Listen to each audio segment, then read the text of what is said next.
Good afternoon, everyone, and welcome to the June edition of AARP Massachusetts Fraud Talk Tuesdays. We are here the second Tuesday of each month from 12 to 12:30, where we discuss a different scam and how you can protect yourself and your family from becoming victimized. My name is Dennis Hohengasser, a volunteer with AARP Massachusetts, and we're delighted to have with us as our guest today, Lilia Dubois, Massachusetts Assistant Attorney General from the Insurance and Financial Services Division, and two of her team members, Abigail Hartzell and Edward Cherubin. Back in July of last year, AARP Massachusetts held a teletown hall with the Attorney General herself and Andrea Joy Campbell, who discussed fraud-fighting efforts in her office. So we're delighted today to continue that conversation to talk about cryptocurrency, what it is, and how and why criminals use this form of payment to steal billions of dollars through a variety of scams. And these scams are not just limited to older Americans. This presentation is being recorded, and you'll receive a link to the recording along with a slide with the list of resource links. You may have come today with questions already in mind. You can put those in the Q&A at the bottom of the screen, or if questions come up during the presentation, put those into the Q&A. So Lilia, before you talk about scams involving crypto, can you introduce the other team members on your staff here and tell us about the Insurance and Financial Services Division within the Attorney General's office? Sure. I'm pleased to introduce my colleagues, Abigail Hartzell. She's a crypto paralegal within our office, and Edward Cherubin. He's a senior investigator within our investigations division. So a little bit about Insurance and Financial Services divisions. We pursue insurance and financial fraud. So we look at various types of financial companies for unfair and deceptive practices. And that recently has morphed into us looking at various crypto-related organizations. So Lilia, can you first describe what cryptocurrency is? Sure. So cryptocurrency is digital currency that allows people to make payments without the need for physical money. It's created using encryption algorithms, and it runs on virtual network.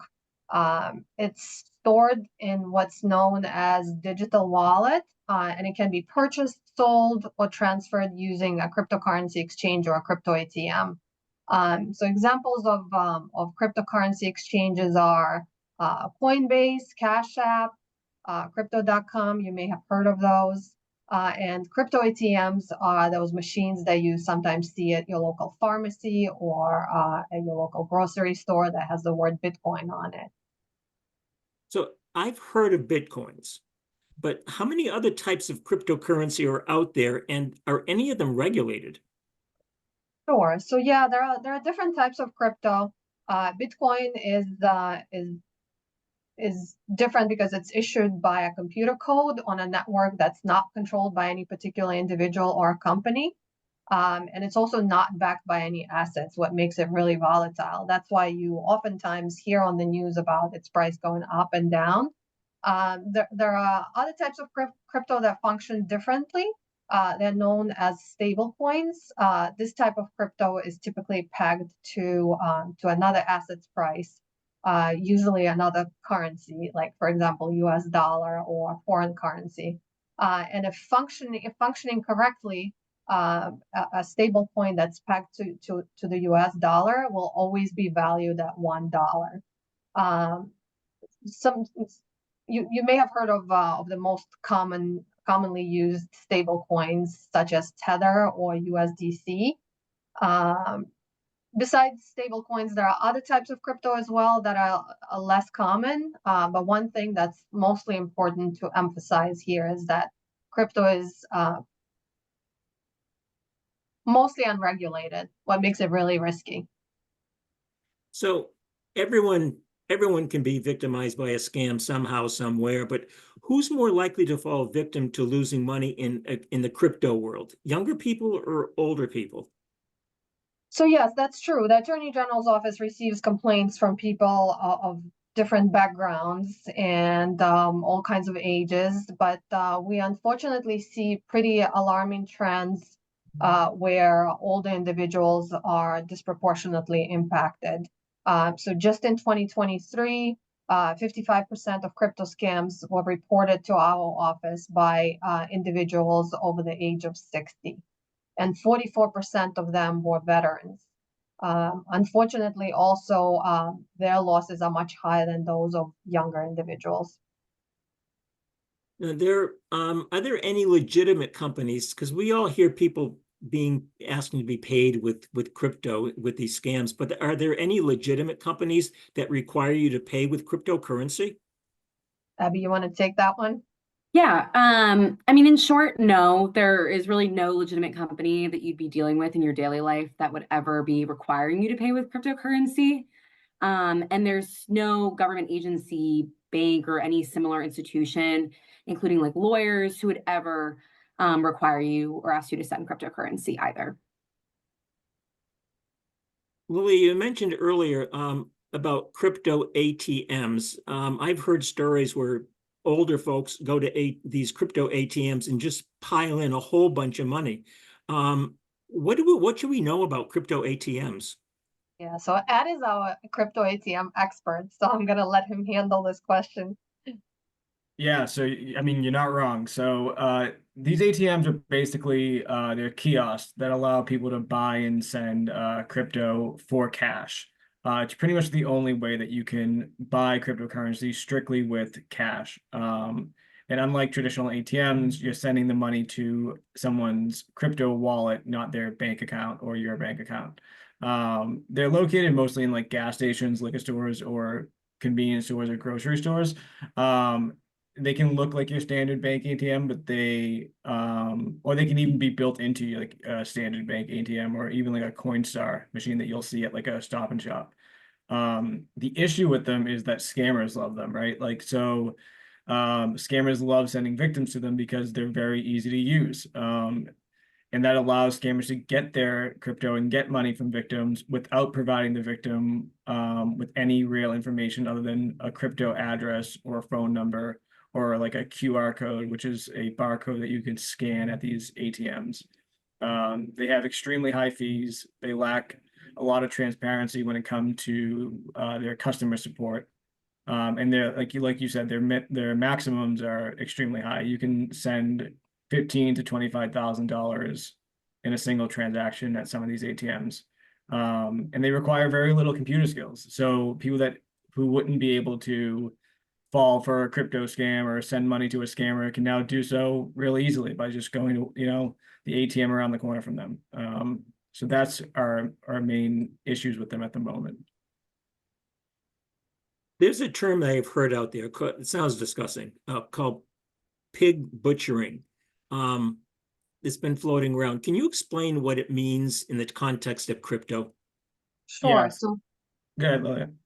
So this is unfortunately a very common type of crypto scam that's being reported to our office most frequently, and I'll let Ed walk you through what it really means. Yeah, so the term kind of grew in popularity over the last couple of years as the scam kind of grew.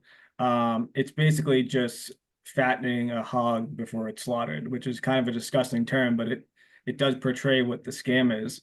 And like Lilia said, this is the most common scam that our office is starting to see. The scammers will usually contact victims through social media apps or dating apps, or even just random text messages. And then they'll ask them, they'll get like a relationship with them building, and then they'll ask them to switch their conversation to an encrypted app, such as WhatsApp or Telegram or others. And the way the scam works is basically the scammer will gain the trust of the victim over a few weeks or even months, and they portray themselves living a affluent lifestyle. And then at one point, the scammer will bring up that the victim should invest cryptocurrency through their website or through their app. Unknowingly to the victim at least, the scammer actually controls the website and the app that they're telling the victim to send money to. So once the victim sends crypto or money into the platform, on the back end, the scammer's making it look like the victim's making all of this money and that their investments are paying out. But really the scammer has just took that money and already moved it. The scammers have then even allowed some victims to withdraw some small amounts of money to make it look like this is a safe platform to use, and that you can get your money back whenever you want. That's obviously not true in a lot of these scams. And then the scammer will just over time convince the victim to send more and more. And then once the victim goes to withdraw a larger amount of money, they'll be asked to pay fees or taxes or be told their account is locked. That's usually the last part of the scam, just to get a little bit more money from these victims. That's scary stuff. So pig butchering is one way they attacked us. What other crypto scams are being reported to your office? Abby, you want to take that one? You're on mute. Thank you. Yeah, so pig butchering definitely the most popular, but we're seeing we do see others. One, I think the most common or second most common, but also the most common in the media, and you might have heard about the news, are impersonation scams. These are scams when you get a call from a random number and the person on the other line is saying that they are a government official, maybe they're from the IRS, they could be from a bank, or even that they're like a loved one in need. And they create this urgent situation where they need the victim, the person, so you as the person who's been called, to send money through a crypto ATM. And they oftentimes really create high stakes and they create a lot of time pressure so that you don't have time to talk to anyone else. And they'll also even offer to patch you through if you say, I actually want to talk to someone higher up to confirm that this is real. They'll say, oh, no worries, we'll patch you through. So they will avoid letting you hang up and call a real number. One of the most common that's been, getting some media attention is what's called a grandparent scam. They'll have someone call and say, it's your favorite grandson or it's your favorite son. And out of, the urgency of the situation, you might respond with their name and they'll say, yeah, like you might say, oh, William. And you'll say, yes, it's William. And they'll tell you about how they've been in an accident or something similar, some sort of legal or medical situation where they need funds urgently. And they're even starting to use, and they can be using in the future, AI to try to mimic a loved one's voice. So it's just another reason to be pretty vigilant about who you're getting calls from, always be checking in with people who you can verify those numbers with. The other scams that we see a little less often, but definitely are out there, remote work scams. So if you're someone who's interested in looking to just make some money on the side, maybe in like a part-time job, earning some commission, these scams will give you a pretty easy way to make some work. There's no official paperwork involved. There'll be small online tasks. And then when it's time for you to get paid, they'll actually ask you to send cryptocurrency to verify that payment. But then in reality, they're never going to pay you and they're never going to return that cryptocurrency to you. So you end up losing all this money with the hope that you're actually going to be paid.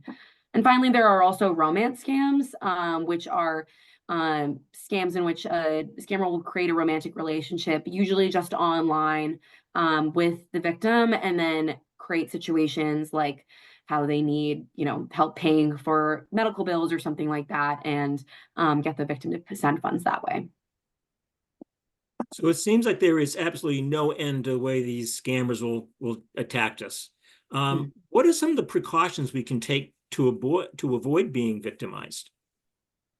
Yeah, there are definitely many precautions we can take, which is good to really protect ourselves. And there are also some red flags. So I'm going to kind of talk about the precautions and I'll let Lilia talk about the red flags that, should raise some questions for you and make you start being a little more suspicious. In terms of just, avoiding ever being put in the situation of someone asking you about cryptocurrency, what some of the easiest things to do is just to not answer unknown numbers. If someone calls you, if they need you, they'll leave you a voicemail. And if someone texts you or something like that, sends you a message, you can always reply and say, sorry, wrong number, but don't engage with them after that. If they try to, text back and say, thank you for being so nice, leave it be, no need to engage any further. If you get a call from someone claiming to be from a government agency, or similarly, if you get an email from someone claiming to be from a government agency, public utilities department, financial institution, or any sort of similar institution, you should hang up and go online, call a verified number. So when whatever number you see as being the official number, call and ask about that phone number that they called from, and then the situation that or issue they're calling you about. If it's a local bank, you can always call the number on the back of your debit card or on a bank statement. And if it's law enforcement, you should call that verified number for that agency. And same thing with the public utilities department. You can always call that number that's on your bill. The other thing is just to never send cryptocurrency to anyone that you haven't met in person. And the reality is just, if you ever are introduced to a situation that seems too good to be true, and this is particularly regarding investment opportunities, then it probably is too good to be true.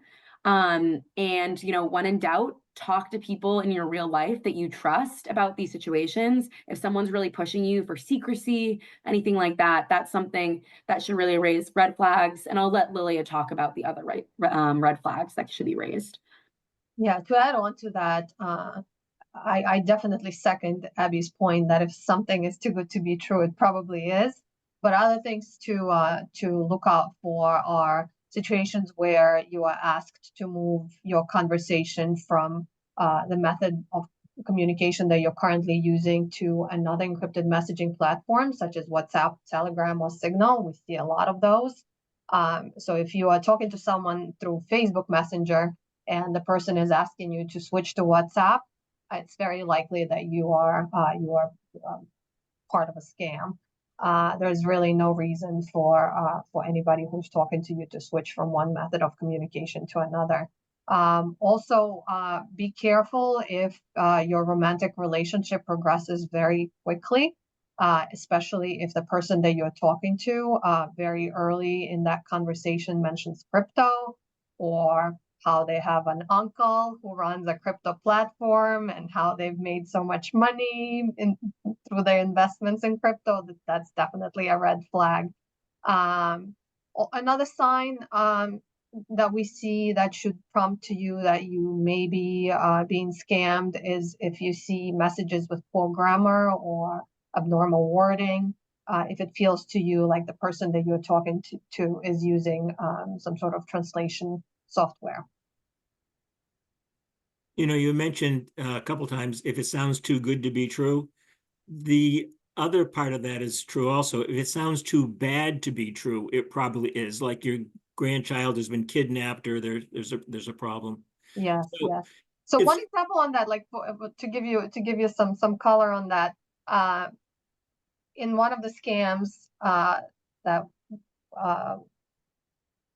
was a pretty large scale, an investor invested $5,000, and in less than a week, it grew into $27,000. So if you're presented with a situation like that where your crypto grows like mushrooms, it's probably a scam. So if you know someone who has been victimized by a crypto scam, what should you do, and who should you report it to? Yeah, so the first thing, obviously, is stop sending crypto to anyone. Unfortunately, even when we interfere, victims are being pressured by these scammers, and they still have hope that they're going to get their money back, and they continue sending crypto to them. So do not do that. Then you should probably report that you were a victim of a scam to your local police. And if you sent money using a crypto ATM, it's a good idea to report it to the crypto ATM operator and the police department where the crypto ATM is located.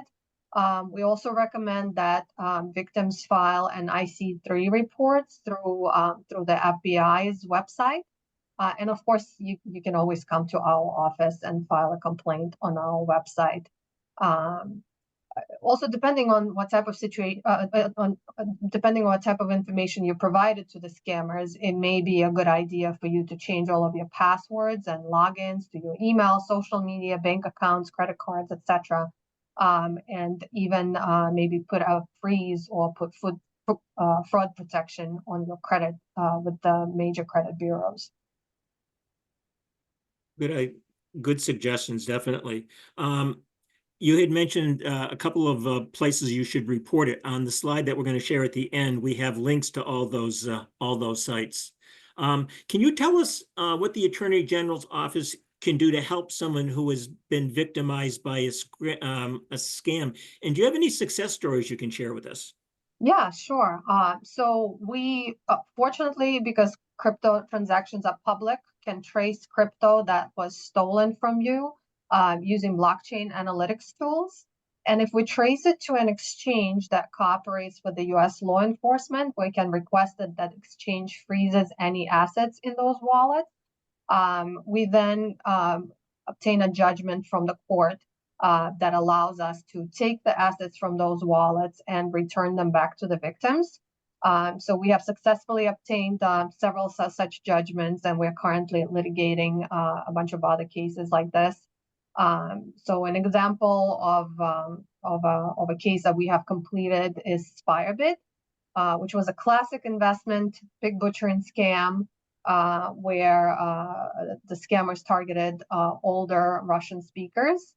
Through that litigation, we identified 4 Massachusetts victims and were able to obtain a judgment to return all of their losses to them, which was in the amount of approximately $217,000.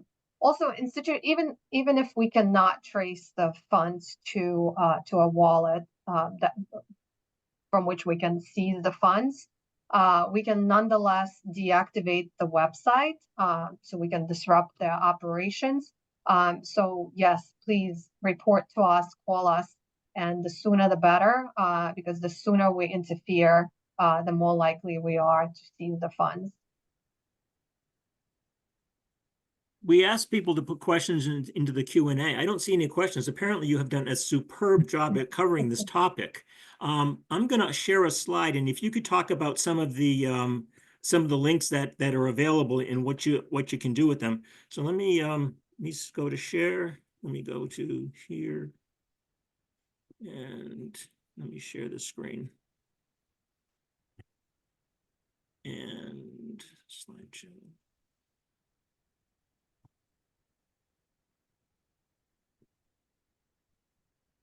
Okay, Lilia, you want to talk about freezing credit for a minute?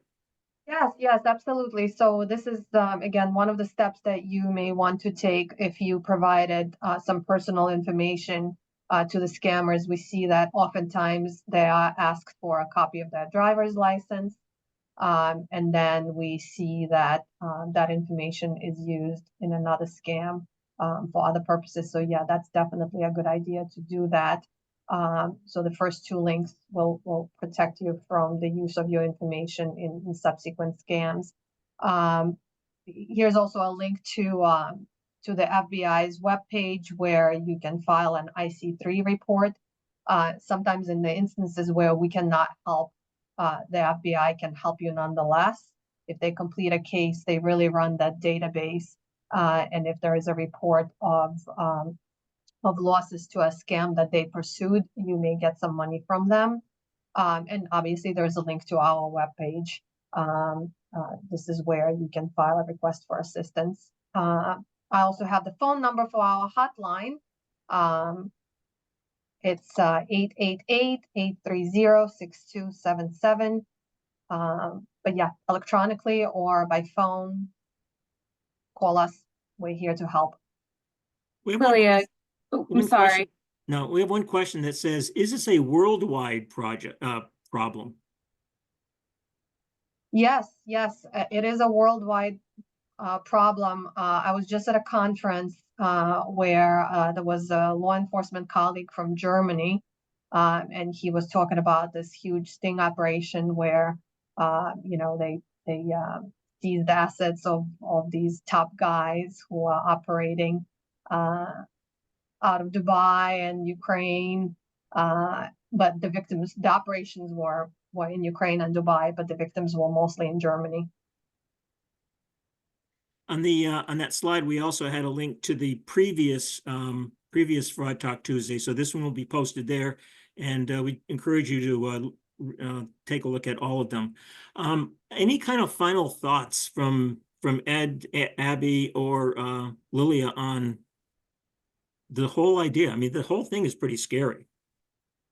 I did just want to add one thing I know Lily, we were just talking about great places to actually report. I think just two notes on that. One is that if you are a victim of a crypto scam, unfortunately, it can be pretty common for crypto scam recovery or crypto recovery companies to reach out to you via either WhatsApp, Telegram, or other methods and say that they can help you get your cryptocurrency or your funds back. This is another thing of actually something you shouldn't do. So while you should report to all of these resources like the FBI and our office, do not send money to cryptocurrency recovery companies. No private individual or company could get funds back for you. It needs to be a government agency like our own. And we would never ask you, and neither would the FBI or Secret Service ever ask you to pay us for that. So that's also a really good, you know, I guess like indicator of another scam is if someone's asking you to then pay more money, do not do so. The other thing is you should report it. Don't not report it. A lot of people feel very embarrassed about this. They feel like, they made their bed, they should lie in it. That is not the case. If anything, it's really, really useful for people, your officials who are elected, our office, to really understand that this is a big issue. And if we can help you, we want to try to help you. We can't guarantee we can get funds back, like Lilia said, but the worst thing you can do for yourself is to not report it, really. Absolutely. I'd like to thank Lilia and her team for this valuable information and for all the efforts the Attorney General's office is doing to keep all of us safe from this type of scam, as well as all types of scams and frauds that are out there. It is information, awareness, and education that is our best defense to avoid scams in the first place. Next month, as many of us are in vacation mode, we're going to look at the number of vacation and travel scams that are out there and how to stay safe. So join us on Tuesday, July 9th at noon. And thank you for joining us today. And thank you, Ed, Abby, and Lilia. Remember, if you can spot a scam, you can stop a scam. Thank you. Thank you. Thank you, Dennis.